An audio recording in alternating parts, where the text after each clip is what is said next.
Hello my friends, welcome back to another video. So this is video number 2 in the recipe series, and I suggest if you have not watched video 1, you should do that before watching this one, because I am going to be talking about some things, or continuing on talking about some things that I addressed in the first video. So if you're kind of lost, that is why. But I'll try to kind of sum up what we did in the first video so that you're not totally clueless. So in the first video, we went over 2 recipes. We went over the paint and water recipe, and then we went over the Floetrol, the pouring medium, and water recipe.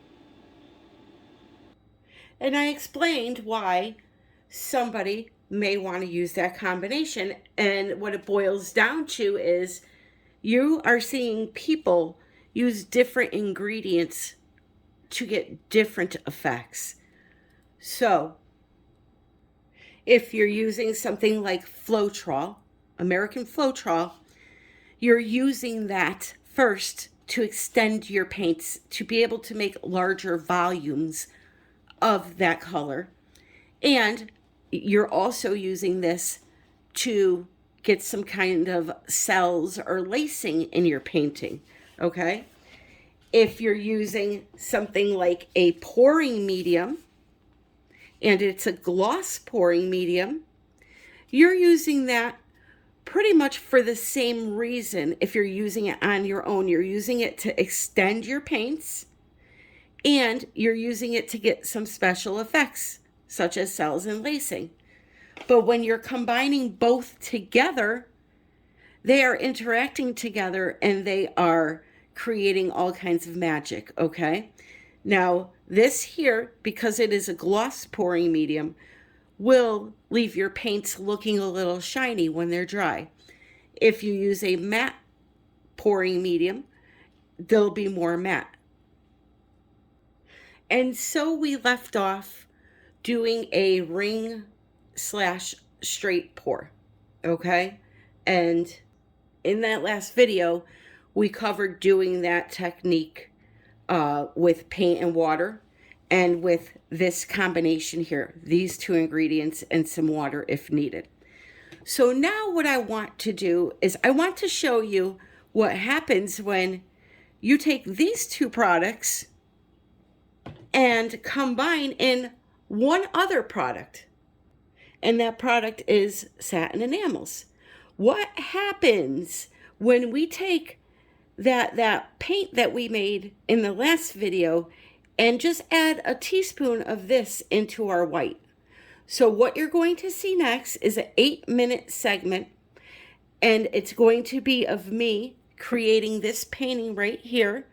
Now, this painting is an 18 by 18 and dried perfectly. We got a lot of pretty effects that you'll see in the video.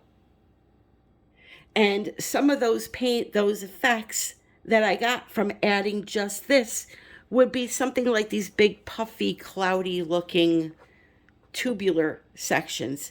That is what this offers, okay? Whereas if you had just did the ring pour or the straight pour, like in the last video, with just the Floetrol and the pouring medium, you'll get some cool looking effects as you saw in the last painting, but the Satin Enamels will add in something extra special. So I'm going to let you watch that segment, and then we're going to come back in, and then we're going to go over the glue and water recipe.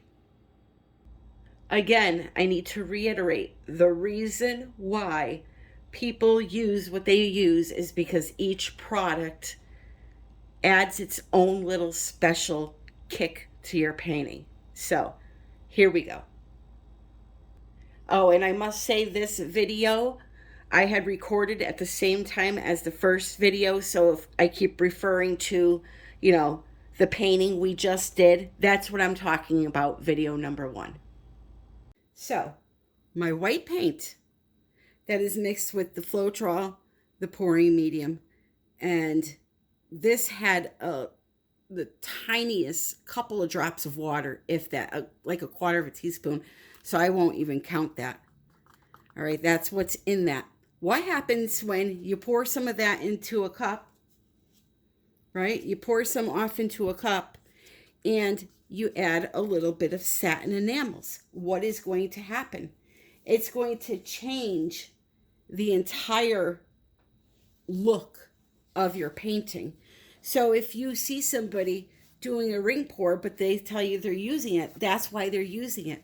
Again, the whole point of this video is to explain why people use what they use in their recipes. So using that satin enamels, which can be either the Deco Art brand satin enamel or the Bear from Home Depot satin enamel, just adding into this cup a teaspoon of that product and layering it in between your paints can create different effects.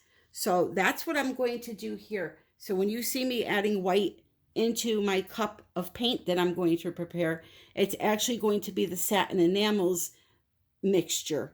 Okay, and again, it's mixed with that original white.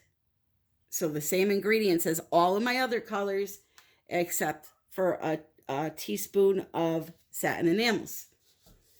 So I'm going to fill up my cup and we're going to see what kind of look we get from something like that on a bigger scale. So I'm just going to layer my paints on top of each other until the cup is full. It's pretty straightforward.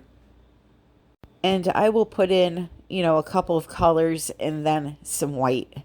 You can put white in between each layer. That is totally up to you.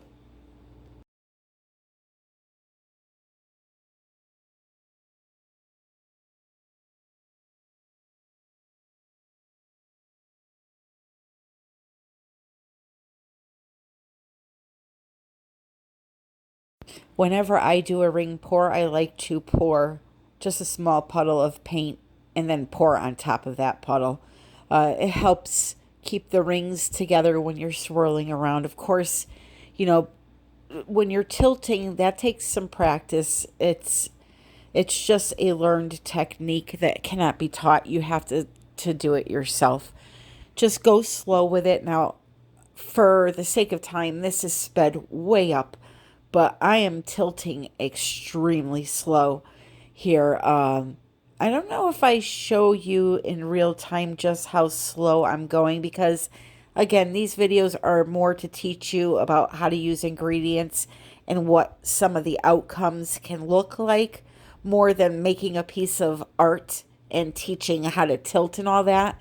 I do that in many other videos. So, you just want to go really slow with your tilting and pay attention to your design. Move the paint in the direction that you think it will look good.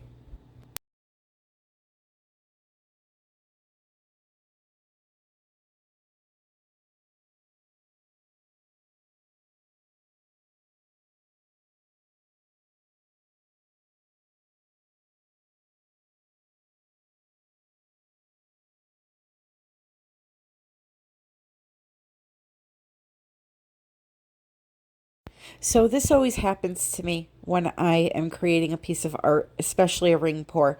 I start to tilt and I get a really pretty area and I don't want to tilt it anymore, but I need to cover half of the canvas still, right? So what I will do is I will try my best to save that area and I'll do another mini ring pour or straight pour in the area of the canvas that needs covering and just add it in that way so that I can keep my upper area that I liked. And then I get a cool little area on the side here also. Now I want to point out that area around this pretty area that I just poured that looks brown. That is not brown, believe it or not. That is red that has gold on top of it, but it's looking brown through the camera. So here is the close-up, and you can see some cool looking tubular shapes, and you'll see some lacing and some cells. Now granted, I only used a teaspoon of the satin enamels in my white, If you add more than that, you'll get many more effects. It's all dependent on the look that you're going for. So I'm going to finish up this part here, letting you look at this, and then we're going to move on to the next recipe.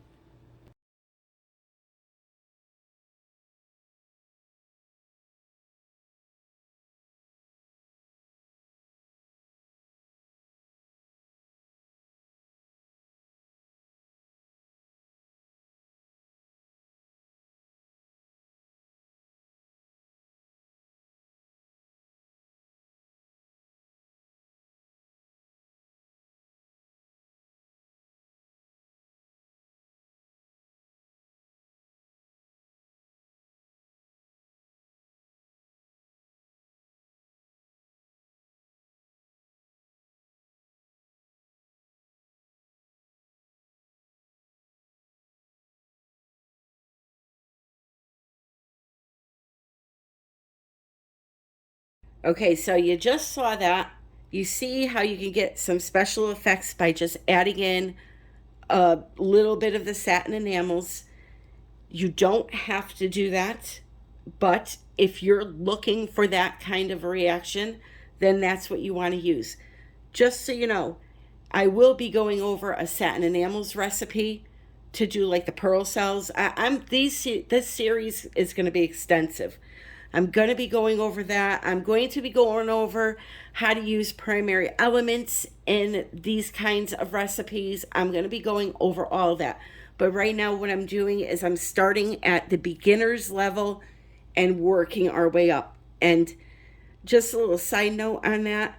If you are a beginner, I cannot stress enough, start off with these simple recipes.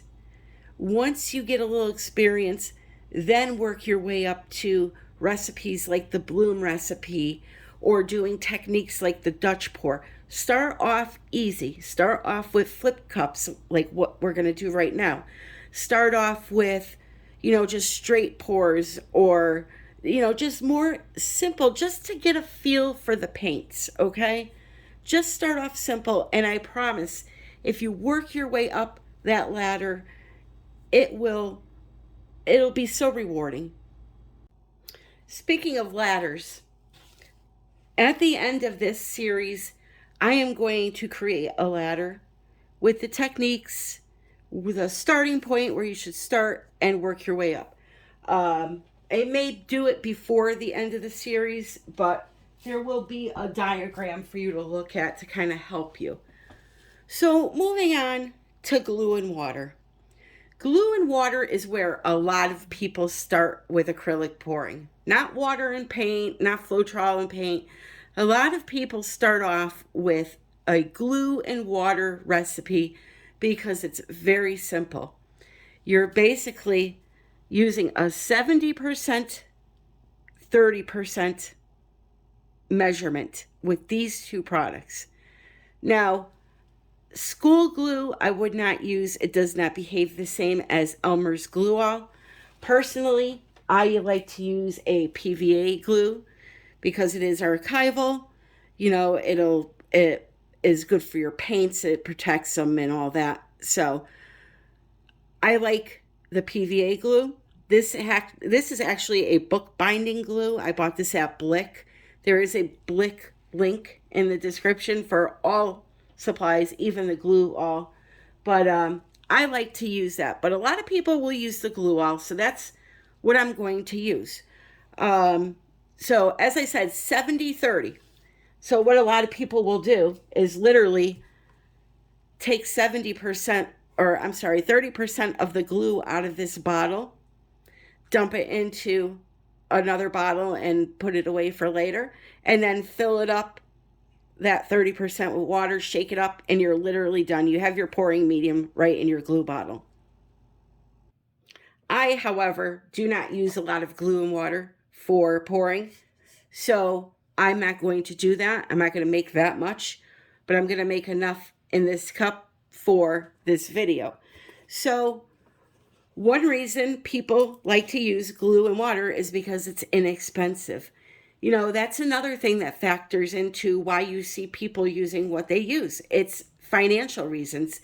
You know, it's a lot cheaper to buy some glue and water than it is to buy some pouring medium. Okay, this here is like $33, where this was, I think, $8. So you see the huge price difference. Now, you know, there's a lot of people that use Floetrol because of the price of it. It's a lot cheaper to use something like that to thin down your paints than it is a pouring medium. So we're going to consider this cup here as our container for our pouring medium. So I'm filling the cup up approximately 70% of the way. I have to leave a little bit of room for mixing. Then I'm going to take my water and put in 30%. So almost up to the top. Again, just leaving a little bit of room to do some mixing. Okay? If you feel it's a little bit too thin after you mix it, add just a little more glue. It's that simple. So give it a good mix. How thick or thin should it be? It should be like a Floetrol or a pouring medium. It's not going to be really thick, even though it's glue. You're going to use that to thin down your paints. Now, glue and water is not going to get you cells. It's not going to get you lacing. It's not going to do any of that. It'll do a beautiful ring pour or a straight pour, you know, things like that, wandering ring pours, string pulls, chain pulls. You can use this for everything, just like the last recipe that we did, except for the big three. Again, the big three being the Dutch pour, the bloom, and the pearl cell technique. So this can be used for all of those, but if you're wanting to get cells, you're going to have to use a silicone product, whether it be a hair serum or silicone treadmill belt silicone is what I use. That is in my Amazon shop. But anyway, so there is my pouring medium. Now I can get my colors and add it to all my colors. Now I want to do a flip cup for you today, and I want there to be cells. So I'm going to add in silicone. I want to say something about silicone. There is nothing wrong with using silicone. I love using silicone. The only downside of using silicone is that you have to clean it. But there is nothing wrong with using it. There are a ton of people that still use it. When acrylic pouring started, everybody used it. So there's nothing wrong with using it. But again, you have to take that extra step to clean it. Now, I have a very good video for that. I'm going to put it in the description if you want to see how to clean your painting. I have tried the baby powder, you know, wipe it down with alcohol and then sprinkle baby powder on it, all of that. That doesn't work for me. I literally take some Dawn dish soap with a damp paper towel, rub down the surface of my painting and rinse it off very quickly. And I'm going to show you a painting I resined last night that I used a ton of silicone in, and it is gorgeous, beautiful finish. Here it is right here. Now I don't want to pick it up because I just resined it, but I used a ton of silicone. It has a flawless resin finish. And I mean, look how fun that is. Who wouldn't want to use it? You get so many odd shapes and it's just so unique. You know, I just love it. I absolutely love it. So you can use it. There's nothing wrong with using it, but you're going to have to take that extra step to clean it when it's dry. Which, by the way, I know I'll get asked this question, so I'll address it. If you use silicone, I would wait at least 2 weeks to wash or clean your painting. And then if you follow my directions in the video that I put in the description, if you actually use the Dawn dish soap and all of that, I would clean it once, let it dry a couple of days, and then clean it one more time, let it dry a couple of days, then go ahead, varnish, resin, do whatever you want. Here's the silicone I use. I love it. To me, this is the best one. That's just my personal preference. And then I have a tube paint. All right. So what we're going to do is I'm going to mix one color for you. Very simple. Put for a little, oops, let me get this little dried up bit off of here. For a cup, little bathroom cup, like a Dixie cup, I would put in about a grape size amount of paint. If I can get it out.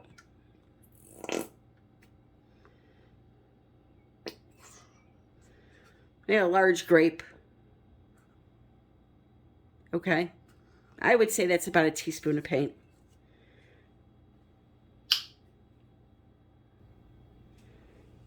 Now, for your pouring medium that you made, I would add in a little bit at a time just to get it thinned out a little bit first before you go dumping it in, because it could clump on you. So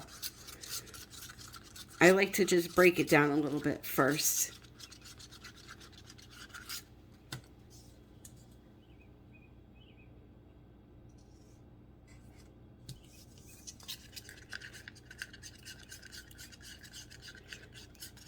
And plus, you don't want to go overboard and put too much in and have it be too thin.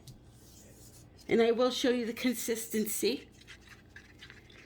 This is going to be your average consistency. And when I refer to average consistency, I refer to the majority of techniques in acrylic pouring, all except the big three.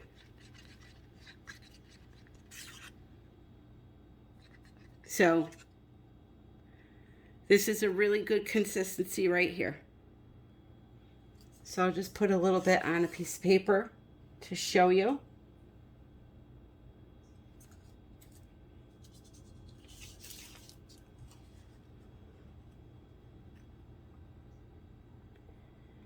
Okay?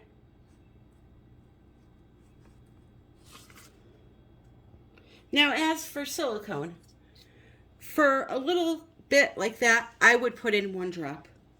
If 2 come out by accident, I'm not going to be mad at it. 2 did come out. That's why I said it, because it always does. So there. Just a drop or 2, and that color is now complete. So what I'm going to do is mix up a few more colors, and then we will do a pretty flip cup. So while I am mixing up the rest of my colors, I just want to give you a heads up that tomorrow night at 8 p.m. Eastern Standard Time, I will be going live to do the May sponsor giveaway and also give you a couple of updates of things coming up that I'm very, very excited to tell you about, and maybe we'll paint. So please join me here, 8 p.m. Eastern Standard Time, right here on my channel tomorrow, Tuesday, June 22nd. So I'm showing you 2 colors here that I mixed up. We will not be putting silicone in those, and that will be the white and the metallic. Why? You want to keep one of the paints free of silicone so that it can react with the other paints.